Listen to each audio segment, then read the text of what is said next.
திமுகவின் குறை சொல்லும் விளம்பர பொய் பிம்ப வியூகம் எடுபட்டிருக்கிறதா அல்லது அதிமுகவின் ஆக்கப்பூர்வ அரசியல் திட்டங்கள், சாதனைகள், வேட்பாளர் தேர்வு வியூகங்கள் எடுபட்டிருக்கிறதா என்பது குறித்து தேர்தல் முடிவுகளில் தெரியவரும்.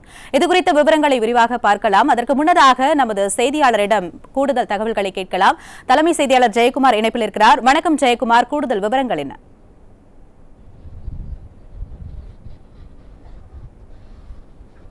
வணக்கம் இந்திலா. தமிழகமே இன்றைக்கு எதிர்பார்த்து காத்து கொண்டிருக்கக்கூடிய தங்களுடைய தமிழகத்திற்கு யார் அடுத்த முதலமைச்சர், அதே போன்று தமிழகத்தில் இருக்கக்கூடிய 234 சட்டமன்ற தொகுதிகளுக்கும் தங்கள் தொகுதிக்கான சட்டமன்ற உறுப்பினர் யார் என்பதற்கான மக்களுடைய ஒரு விரல் புரட்சியினுடைய தீர்ப்பு சரியாக 8 மணிக்கு தபால் வாக்குகள் மூலமாக எண்ண தொடங்குகிறது. 8:30 மணிக்கு வாக்குப்பெட்டிகளிலே பதிவாகி இருக்கக்கூடிய வாக்கு எண்ணிக்கை தொடங்கவிருக்கிறது. இந்த வாக்கு எண்ணிக்கை தமிழகத்தினுடைய அடுத்த முதலமைச்சர் யார் என்கிற எதிர்பார்ப்பை அடுத்த வாக்கு எண்ணிக்கையினுடைய சில மணி நேரங்களிலேயே யார் முன்னணியில் இருக்கிறார்கள், யார் அடுத்த முதலமைச்சராக வருவார்கள், தமிழகத்திலே தங்களுடைய சட்டமன்ற தொகுதிக்கான சட்டமன்ற உறுப்பினர் யார் என்பது அதிகாரப்பூர்வமாக தெரியவரும். குறிப்பாக இன்றைக்கு 23ஆம் தேதி தமிழகத்திலே வாக்குப்பதிவு நடைபெற்றிருக்கிறது. வாக்குப்பதிவு நடைபெற்று முடிந்த நிலையிலே அந்த வாக்கு எண்ணிக்கை இன்றைக்கு 4ஆம் தேதி சரியாக 8 மணிக்கு தொடங்கும் என்று தேர்தல் ஆணையம் அதிகாரப்பூர்வமாக அறிவித்திருக்கிறது.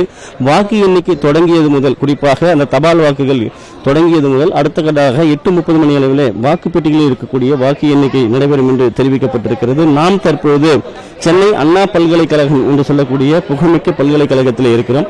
இந்த பல்கலைக்கழகத்தை பொறுத்தவரைக்கு 5 சட்டமன்ற தொகுதிகளுடைய வாக்கு எண்ணிக்கை நடைபெறவிருக்கிறது. குறிப்பாக விருகம்பாக்கம், சைதாப்பேட்டை, தியாகராய நகர், மயிலாப்பூர், அதே போன்று வேளச்சேரி ஆகிய சட்டமன்ற தொகுதிகளுக்கு வாக்கு எண்ணிக்கை நடைபெறவிருக்கிறது. உச்சகட்ட காவல்துறையினுடைய பாதுகாப்பு இங்கே வழங்கப்பட்டிருக்கிறது. குறிப்பாக அண்ணா பல்கலைக்கழகத்தை பொறுத்தளவுக்கு பிரதான வாயில்கள், அதே போன்று கோட்டூர்புரம் பிர்லா கோளரங்கம் வழியாக வரக்கூடிய வழி என்று 2 வழிகள் இருக்கிறது. அந்த 2 வழித்தடங்களிலுமே அடையாள அட்டை, தேர்தல் ஆணையத்தால் அங்கீகரிக்கப்பட்ட அந்த அடையாள அட்டை இருந்தால் மட்டுமே அவர்கள் உள்ளே அனுப்புகிறார்கள். குறிப்பாக தேர்தல் பணியில் ஈடுபடக்கூடியவர்கள் கூட QR கோடுகள் மூலமாக இந்த முறை அடையாள அட்டை வழங்கப்பட்டிருக்கிறது. குறிப்பாக இந்த 5 சட்டமன்ற தொகுதிகளிலே இந்த அண்ணா பல்கலை பொறுத்தவரைக்கும் தபால் வாக்குகள், அதாவது விருகம்பாக்கம் சட்டமன்ற தொகுதியிலே 4 மேசைகள் வாக்கு எண்ணிக்கை நடைபெறும் என்று தெரிவிக்கப்பட்டிருக்கிறது. மின்னணு வாக்கு எண்ணக்கூடிய மேசைகள் 14 என்று அறிவிக்கப்பட்டிருக்கிறது. மொத்த வாக்குச்சாவடிகளுடைய எண்ணிக்கை 311, மொத்த சுற்றுகளுடைய எண்ணிக்கை 23. அதே போன்று சைதாப்பேட்டையை பொறுத்தளவிற்கு தபால் வாக்குடைய எண்ணிக்கை 4 மேசைகள் எண்ணப்படுகிறது. மின்னணு வாக்கு எண்ணக்கூடிய அந்த மேசைகள் 14. மொத்த வாக்குச்சாவடியுடைய எண்ணிக்கை என்று பார்க்கிற போது 282, மொத்த சுற்றுகளுடைய எண்ணிக்கை என்று பார்க்கிற போது 21. தியாகராய நகர் சட்டமன்ற தொகுதியில் மொத்த தபால் வாக்குடைய எண்ணிக்கை என்று மேசை என்று பார்க்கிற போது 4, மின்னணு வாக்கு எண்ணக்கூடிய அந்த மேசை 14, மொத்த வாக்குச்சாவடிகளுடைய எண்ணிக்கை 251, மொத்த சுற்றுகளுடைய எண்ணிக்கை 18. மயிலாப்பூர் சட்டமன்ற தொகுதியில் தபால் வாக்கு எண்ணிக்கை 4 மேஜைகளில் எண்ணப்படும் என்று தெரிவிக்கப்பட்டிருக்கிறது. மின்னணு வாக்கு எண்ணக்கூடிய அந்த மேஜைகள் 14. அதே போல மொத்த வாக்குச்சாவடி எண்ணிக்கை 273, மொத்த சுற்றுக்களுடைய எண்ணிக்கை 20. வேளச்சேரி சட்டமன்ற தொகுதியை பொறுத்தளவிற்கு தபால் வாக்கு எண்ணக்கூடிய அந்த மேஜை 14, மொத்த வாக்குச்சாவடி எண்ணிக்கை 315, மொத்த சுற்றுக்களுடைய எண்ணிக்கை என்று பார்க்கிற போது 23 சுற்றுக்களாக எண்ணப்படும் என்று தெரிவிக்கப்பட்டிருக்கிறது. இந்த 5 சட்டமன்ற தொகுதிகளுமே இன்றைக்கு இந்த அண்ணா பல்கலைக்கழகத்திலே வாக்கு எண்ணிக்கை நடைபெறவிருக்கிறது. இந்த வாக்கு எண்ணிக்கைக்கு தான் இன்றைக்கு அண்ணா பல்கலைக்கழகம் மிகப்பெரிய அளவிலே தயாராகி வருகிறது. வரக்கூடியவர்கள் கைபேசி கொண்டு வரக்கூடாது என்று தெரிவிக்கப்பட்டிருக்கிறது. அதாவது முக்கியமான வரக்கூடிய அலுவலர்கள், அதே போன்று பாதுகாப்பு பணியில் ஈடுபடக்கூடியவர்கள், அதே போன்று வேட்பாளர்கள், முகவர்கள் வரக்கூடியவர்களுக்கான அந்த கைபேசி வைப்பதற்கு என்று அரங்குகள் வைக்கப்பட்டிருக்கிறது.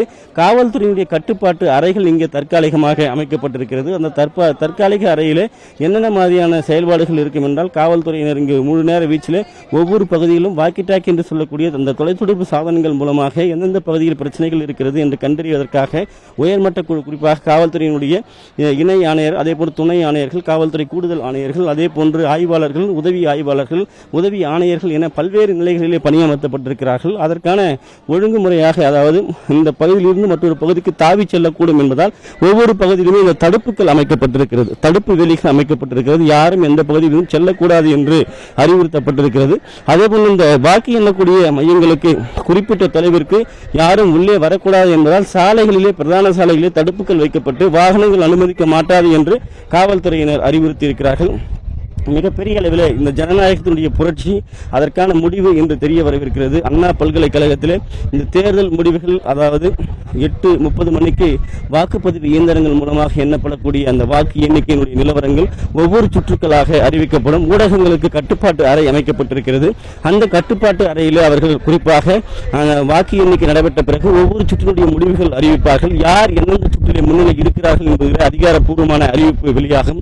ஒட்டுமொத்தமாக இன்றைக்கு தமிழகத்தினுடைய வாக்கு எண்ணிக்கையை முன்னிட்டு தமிழக மக்கள் அனைவரும் மிகப்பெரிய ஒரு எதிர்பார்ப்போடு இருக்கிறார்கள். யார் முன்னணியில் இடம்பெறப் போகிறார்கள், யார் தமிழகத்தினுடைய முதலமைச்சராக வரப்போகிறார்கள் என்கிற மிகப்பெரிய எதிர்பார்ப்போடு இந்த வாக்கு எண்ணிக்கை, குறிப்பாக தபால் வாக்கு எண்ணக்கூடிய அந்த பணியானது 8 மணிக்கு தொடங்கவிருக்கிறது. அதன் பிறகு 8:30 மணிக்கு வாக்குப்பெட்டிகளிலே பதிவாகி இருக்கக்கூடிய அந்த வாக்கு எண்ணிக்கை தொடங்கும் என்று தேர்தல் ஆணையம் அறிவித்திருக்கிறது.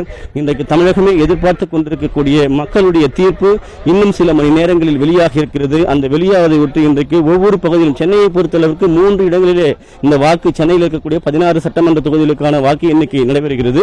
அண்ணா பல்கலைக்கழகம் ஒரு இடமாக இருக்கிறது. அதேபோன்று லயோலா மற்றும் ராணிவேரி கல்லூரிகளிலும் வாக்கு எண்ணப்படுகிறது.